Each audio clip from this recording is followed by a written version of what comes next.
Authorities and potentially U.S. court are not convinced that the Mexicans have a very strong case, that it's very unlikely that she would be extradited. For nearly 2 years, the chilling details of Shanquella Robinson's final trip to Cabo lay tangled in uncertainty and official silence. Many feared that her tragic end would fade into unsolved mystery. Yet recently, a shocking turn of events has reignited public attention. A member of the so-called Cabo Six has allegedly broken their silence, revealing disturbing truths about Shanquella's last moments. These disclosures, if authentic, could reshape everything we thought we knew and catapult this stalled investigation into a full-blown legal firestorm. It all began in October 2022, when Shanquella set off from Charlotte, North Carolina, thinking she would celebrate a friend's birthday by relaxing in the sun and sand of Cabo, Mexico. New information in the Shanquella Robinson case as the FBI releases some of its files after a news media FOIA request. Robinson left her home in Charlotte to take a trip to Cabo San Lucas, Mexico with 5 friends in October 2022. By all appearances, she was traveling with people she knew well. Yet less than 24 hours after arriving, tragedy struck. Her lifeless body was discovered in a villa under circumstances that instantly baffled those back home. Initially, her companions gave an all-too-simple explanation. They claimed she'd succumbed to alcohol poisoning. But an autopsy listing a grave spinal cord injury as the true cause sent shockwaves through social media, fueling suspicions that something far more sinister had occurred. Now, a so-called confession from within the group appears to confirm what many suspected all along, that Shanquella's demise may have been the result of a deliberate, brutal act. She died on the trip. The FBI records reveal that on November 9th, a man showed up here to the FBI Charlotte field office to provide information about what he believed was Robinson's murder. Although authorities have yet to confirm the full details, leaks from private circles and newly released investigative records suggest that one member reached out, either directly to law enforcement or through intermediaries, to reveal the group's darkest secrets. If true, this confession might finally provide the clarity Shanquella's family has been desperately fighting to uncover. From the moment videos leaked showing a defenseless Shanquella being assaulted by someone identified as Daejhanae Jackson, the public's anger soared. Adding to the outcry was the unmistakable voice in the background that sounded more entertained than horrified, saying, "Quella, can you at least fight back?" That single comment cut deep, suggesting her so-called friends stood by idly as she was pummeled. Worse yet, rumors circulated that Winter Donovan, another member of the group, may have delivered an especially violent move that ended the assault for good. As if these suspicions weren't enough, local staff in Cabo described Shanquella as the odd one out in the group. Her friends have said Robinson died from alcohol poisoning after a night of heavy drinking, but the medical examiner in Cabo says she died from a broken neck. Someone who didn't quite fit their festive dynamic. Various rumors hinted at possible grudges simmering beneath the surface, petty resentments that escalated once the group was far from home. The scene painted by these accounts looked less like a celebratory getaway and more like a gathering of enemies with dangerous motivations. When the group returned to the U.S. shortly after Shanquella's passing, leaving her body behind, the sense that they were hiding something became even harder to ignore. They recounted conflicting stories. Some stuck to the alcohol narrative, others dodged questions altogether, and one specifically insisted he arrived late and saw nothing. None of it added up, and each new version of events fueled a deeper public distrust. And now we have the North Carolina woman who died mysteriously while on vacation in Mexico 2 years ago. The family of Shanquella Robinson is now suing the 6 people she was traveling with. Shanquella's family soon ran headfirst into a wall of bureaucracy. Despite Mexican officials classifying her case as a possible femicide, extradition processes and cross-border protocols seem to bog down any meaningful progress. In the United States, the FBI appeared slow to act, which only deepened the family's frustration. Month after month passed with no arrests or indictments. However, pressure from journalists, activists, and Shanquella's own loved ones led to crucial Freedom of Information Act requests. Yeah, good morning to you, Robin. Shanquella Robinson's family believes that the federal justice system failed them. 2 years after the North Carolina woman's death overseas, there is still no... After prolonged silence, the FBI, at last, released heavily redacted investigative files.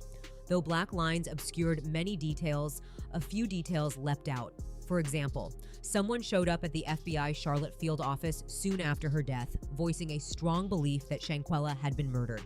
This individual claimed to have seen photos that suggested she had been stomped on, disputing any notion of a mere accident. These files also indicated that the FBI seized Shanquella's phone and discovered information too sensitive to share publicly. Whether that data included text messages, video evidence, or explicit threats remains hidden by thick black censorship bars. Yet the mention of potentially missing security cameras in the villa and the possibility of a group cover-up strengthened the sense that something monumental was being withheld. Arrest. In fact, federal prosecutors have declined to pursue justice or charges in this case, and so now the family is believing that this lawsuit could potentially give them. Behind the scenes, rumors have swirled about a Cabo 6 member reaching a breaking point and deciding to speak out. Early chatter suggests this individual was racked with guilt over the group's deception and terrified that federal authorities were closing in. In the face of potential prison time, that person may have decided it was time to come clean. While the exact content of this confession is shrouded in mystery, no official transcript has been released. Sources close to the situation claim it points to a planned confrontation that escalated way too far. It potentially implicates more than one person as directly laying hands on Shanquella. This morning, Shanquella Robinson's family taking the FBI and the U.S. State Department to court in the mysterious death of the North Carolina woman. The statement reportedly details how some members tried to hush up any footage and spin a false story of alcohol poisoning to Shanquella's family and local authorities. One unverified piece of the rumor claims the confessor described a frantic search for hidden cameras in the villa. If they removed or destroyed any devices, that might explain why the official investigation initially found no surveillance footage. This insider's account, if credible, would align alarmingly well with the suggestions in the newly unsealed FBI files that alluded to the group's suspicious behavior following Shanquella's death. We filed a lawsuit also naming the so-called Cabo 6 acquaintances who were vacationing with Robinson when she died in Mexico. Those responsible for her murder have not been held accountable. Of course, confessions can be layered with self-interest. It's possible the speaker is downplaying their own involvement while casting blame on others, or they may be cooperating with authorities in hopes of leniency. Still, if law enforcement finds their testimony convincing, it could be the turning point that finally delivers arrests or extraditions. The notion of a group betrayal is already horrifying, but this alleged confession adds yet another layer of drama. Did jealousy or hidden animosity spur someone to lash out? Did a petty disagreement ignite into a tragic ending? Or was there something far darker at play, like an orchestrated plot to harm Shanquella before they even landed in Cabo? Supporters of the confession theory suggest that certain group members might have planned on bullying or confronting Shanquella, never intending to end her life, but the violence spiraled out of control. Others believe a more spontaneous fight broke out, leaving the group scrambling to concoct an excuse once she passed away from her injuries. Regardless of which version holds the most truth, the alleged confessor's willingness to identify precisely who struck the fatal blow could finally answer the question plaguing Shanquella's supporters. Which of these individuals delivered the injuries that claimed her life? The autopsy pinned it on a catastrophic spinal injury, but whether that came from repeated punches, a chokehold, or a slam to the ground remains uncertain. Shanquella's family has never stopped waging war on two fronts: the court of public opinion and the courtroom itself. In a bid to force transparency, they filed a civil lawsuit that named multiple entities, including the U.S. Department of State and the FBI. The message was plain. If official channels refused to act, they would use every legal tool at their disposal to press for answers. The lack of justice serves as a painful reminder of the vulnerabilities faced by individuals, especially young Black women, when they seek it. Though the FBI's release of partial documents might have been an attempt to quell the family's demands, it only fueled more questions. After all, heavily blacked out pages do little to satisfy a grieving mother who believes her daughter's killers are still walking free. Some speculate the recent confession may have been triggered by the family's lawsuit too. Someone in the group might have realized the net was closing in fast. Interviews indicate that Shanquella's mother and sister feel a renewed sense of determination. they're deeply aware that in many high-profile cases, public attention drifts if no obvious progress is made. By keeping Shanquella's name in headlines and the alleged confession under scrutiny, they hope to ensure authorities follow through this time. If the rumored confession is formally substantiated, it could signal a drastic shift in the case. Prosecutors would finally possess a first-hand account to piece together the chaotic timeline of Shanquella's final hours. Combine that with forensic evidence, possible phone data, and any corroborating witness statements, and the result could be charges ranging from manslaughter to second-degree murder. Moreover, it might re-energize Mexico's request for extradition, especially if the confession supports the earlier findings that a femicide occurred on their soil. The U.S. typically weighs legal standards carefully before sending its citizens abroad to face trial. However, if the statements align with evidence of a premeditated assault, federal prosecutors could decide to press charges on American soil instead. In that scenario, the group could face a courtroom in the U.S. without ever stepping foot in Mexico again. Still, a confession alone isn't a guaranteed ticket to conviction. Defense attorneys could argue the confessor is lying, exaggerating, or seeking a plea deal. Each of the other Cabo 6 members might present conflicting timelines, forcing a jury to navigate an ocean of contradictory testimony. Yet, from the perspective of Shanquella's advocates, even the possibility of a trial is a massive step forward after nearly 2 years of stagnation. Venture in unfamiliar places with unfamiliar faces. The legal filing detailing multiple accusations, including wrongful death, conspiracy, and emotional distress. While news of this alleged bombshell confession sparks cautious optimism, not everyone is convinced.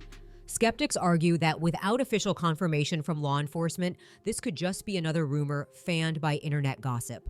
Over the past 2 years, Shanquella's supporters have clung to multiple breakthroughs that turned out to be dead ends.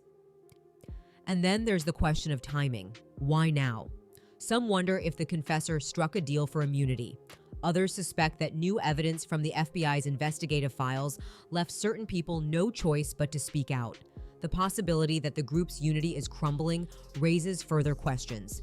Could more members come forward with their own accounts, each trying to save themselves at the expense of the others?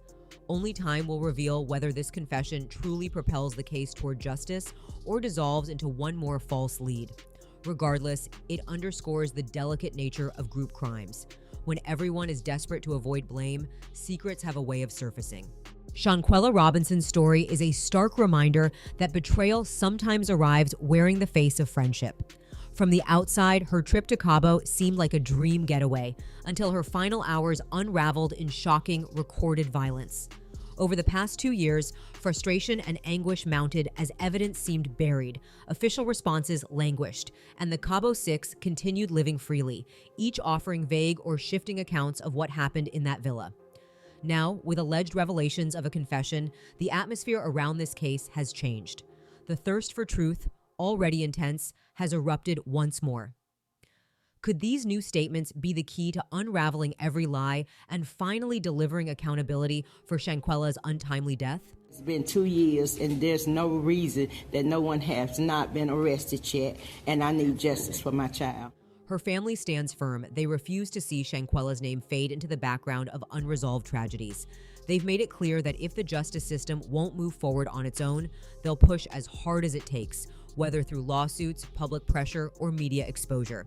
And with each day, public support surges anew, demanding answers from officials who can no longer hide behind a stalled investigation. But the ultimate question remains, is this bombshell confession real? And will it truly lead to charges, arrests, or even a trial? If the allegations are accurate, it could be the final spark needed to bring the House of Secrets tumbling down. If not, it's another reminder of how easily hope can be derailed by rumor. Either way, Shanquella Robinson's story won't be ignored any longer. The world is watching every move, determined that her last moments won't disappear into silence. Let's see if real justice is finally on the horizon, or if we're in for another round of tangled contradictions and uneasy waiting.